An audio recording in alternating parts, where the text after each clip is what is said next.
गीता की भूमिका के पठन क्रम में यह मेरा भूमिका से संबंधित 6वां भाग है। मेरी वीडियो देखने के लिए मेरे चैनल को सब्सक्राइब कर लीजिए ताकि आपको गीता की संपूर्ण जानकारी मिल सके। श्रीपाद रामानुजाचार्य ने सनातन शब्द की व्याख्या इस प्रकार की है, वह जिसका न आदि है और न अंत। अतएव जब हम सनातन धर्म के विषय में बातें करते हैं तो हमें श्रीपाद रामानुजाचार्य के प्रणाम के आधार पर यह मान लेना चाहिए कि इसका न आदि है और न अंत है। अंग्रेजी का रिलीजन शब्द सनातन धर्म से थोड़ा भिन्न है। रिलीजन से विश्वास का भाव सूचित होता है और विश्वास परिवर्तित हो सकता है। किसी को एक विषय विधि में विश्वास हो सकता है और वह इस विश्वास को बदलकर दूसरा ग्रहण कर सकता है, लेकिन सनातन धर्म उस कर्म का सूचक है जो बदला नहीं जा सकता है। उदाहरणार्थ न तो जल से उसकी तरलता विलक की जा सकती है, न अग्नि से उष्मा विलक की जा सकती है।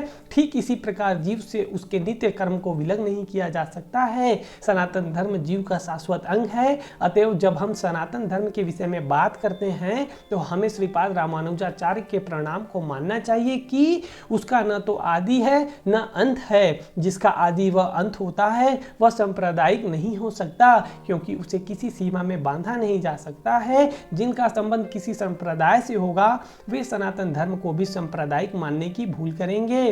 किंतु यदि हम इस विषय पर गंभीरता से विचार करें और आधुनिक विज्ञान के प्रकाश में सोचे तो हम सहज ही देख सकते हैं कि सनातन धर्म विश्व के समस्त लोगों का ही नहीं अपितु ब्रह्मांड के समस्त जीवों का है।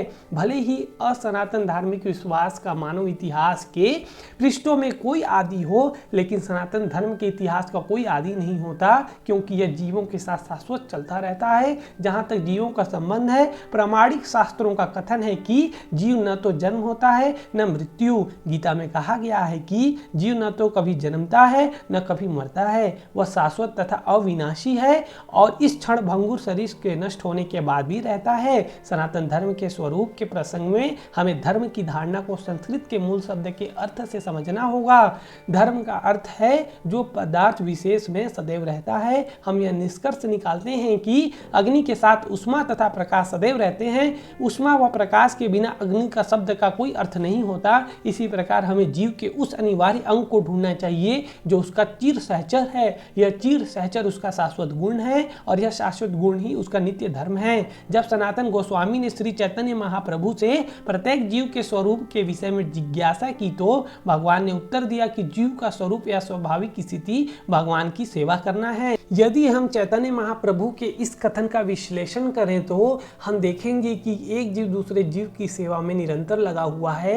एक जीव दूसरे जीव की सेवा कई रूपों में करता है। ऐसा करके जीव जीवन का भोग करता है। निम्न पशु मनुष्यों की सेवा करते हैं, जैसे सेवक अपने स्वामी की सेवा करते हैं। एक व्यक्ति अ अपने स्वामी ब की सेवा करता है, ब अपने स्वामी स की, स अपने स्वामी द की। इस प्रकार हम देखते हैं कि एक मित्र दूसरे मित्र की सेवा करता है, माता पुत्र की सेवा करती है, पत्नी पति की सेवा करती है, पति पत्नी की सेवा करता है। यदि हम इस भावना से खोज करते चलें तो पाएंगे कि समाज में ऐसा एक भी अपवाद नहीं है जिसमें कोई जीव सेवा में न लगा हो। एक राजनेता जनता के समक्ष अपना घोषणा पत्र प्रस्तुत करता है ताकि उनको उसकी सेवा करने की क्षमता के विषय में विश्वास दिला सके। फलतः मतदाता उसे यह सोचते हुए अपने बहुमूल्य मत देते हैं कि वह समाज की महत्वपूर्ण सेवा करेगा। दुकानदार अपने ग्राहकों की सेवा करता है और कारीगर मतलब शिल्पी पूंजीपतियों की सेवा करते हैं। पूंजीपति अपने परिवार की सेवा करता है और परिवार शाश्वत जीव की शाश्वत सेवा क्षमता से राज्य की सेवा करता है।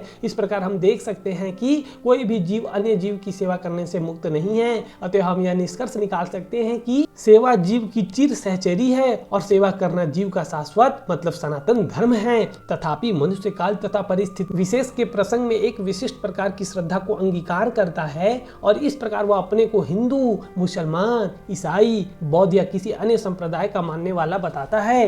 ये सभी उपाधियां सनातन धर्म नहीं है। एक हिंदू अपना श्रद्धा बदलकर मुसलमान बन सकता है, या एक मुसलमान अपनी श्रद्धा बदलकर हिंदू बन सकता है, या कोई ईसाई अपनी श्रद्धा बदल सकता है इत्यादि। किंतु इन सभी परिस्थितियों में धार्मिक श्रद्धा में परिवर्तन होने से अन्यों की सेवा करने का शाश्वत धर्म प्रभावित बिल्कुल भी नहीं होता है। हिंदू, मुसलमान या ईसाई समस्त परिस्थितियों में किसी न किसी के सेवक हैं। अतएव किसी विशेष श्रद्धा को अंगीकार करना अपने सनातन धर्म को अंगीकार करना नहीं है।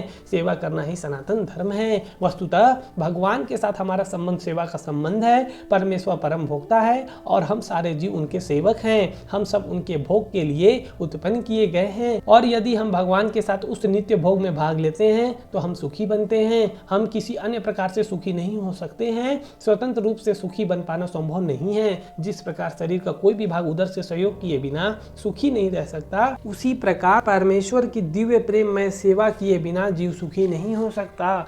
भागवत गीता में विभिन्न देवों की पूजा या सेवा करने का अनुमोदन नहीं किया गया है। उसमें कहा गया है, कामस्तेर्तन ज्ञाना प्रपद्यन्ते अन्य देवता तम तम नियमास्थाए प्रकृत्या नीतशया।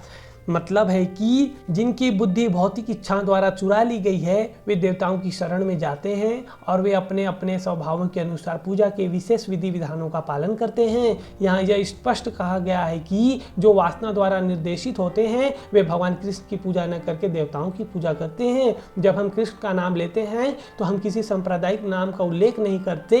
कृष्ण का अर्थ है सर्वोच्च आनंद और इसकी पुष्टि हुई है कि परमेश्वर समस्त आनंद के अंगार में है। हम सभी आनंद की खोज में लगे रहते हैं। आनंदमयो अभ्यासताम वेदांत सूत्र भगवान की ही भांति जीव चेतना से पूर्ण है और सुख की खोज में रहते हैं। भगवान तो हमेशा सुखी है और यदि जीव उनकी संगति करते हैं, उनके साथ सहयोग करते हैं तो वे भी सुखी बन जाते हैं। भगवान इस मर्त्य लोक में सुख से पूर्ण अपनी वृंदावन लीलाएं प्रदर्शित करने के लिए अवतरित होते हैं। अपने गोप मित्रों के साथ, अपनी गोपिका सखियों के साथ, वृंदावन के अन्य निवासियों के साथ तथा गायों के साथ उनकी लीलाएं सुख से ओतप्रोत थी। वृंदावन की सारी जनता कृष्ण के अतिरिक्त अन्य किसी को नहीं जानती थी, परंतु भगवान कृष्ण ने अपने पिता नंद महाराज को भी इंद्रदेव की पूजा करने से निरुत्साहित किया, क्योंकि वे इस तथ्य को प्रतिष्ठित करना चाहते थे कि लोगों को किसी भी देवता की पूजा करने की आवश्यकता नहीं है। उन्हें एकमात्र परमेश्वर की पूजा करनी चाहिए, क्योंकि उनका चरम लक्ष्य उनके भगवान के धाम को वापस जाना है। भागवत गीता में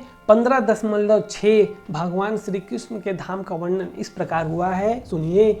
न तद भास्यते सूर्य न सासांगो न पावक यद गत्वा न निवर्तन्ते तद धाम परम मम। इसका मतलब है कि मेरा परम धाम न तो सूर्य या चंद्रमा द्वारा, नहीं अग्नि या बिजली द्वारा प्रकाशित होता है। जो लोग वहां पहुंच जाते हैं वे इस भौतिक जगत में फिर कभी नहीं लौटते हैं। यह इस श्लोक उस शाश्वत आकाश का वर्णन प्रस्तुत करता है। निस्संदेह हमें आकाश की भौतिक कल्पना है और हमें इसे सूर्य, चंद्र, तारे आदि के संबंध में सोचते हैं। आगे की भूमिका में अपने 7वें वीडियो में आपको बताऊंगा।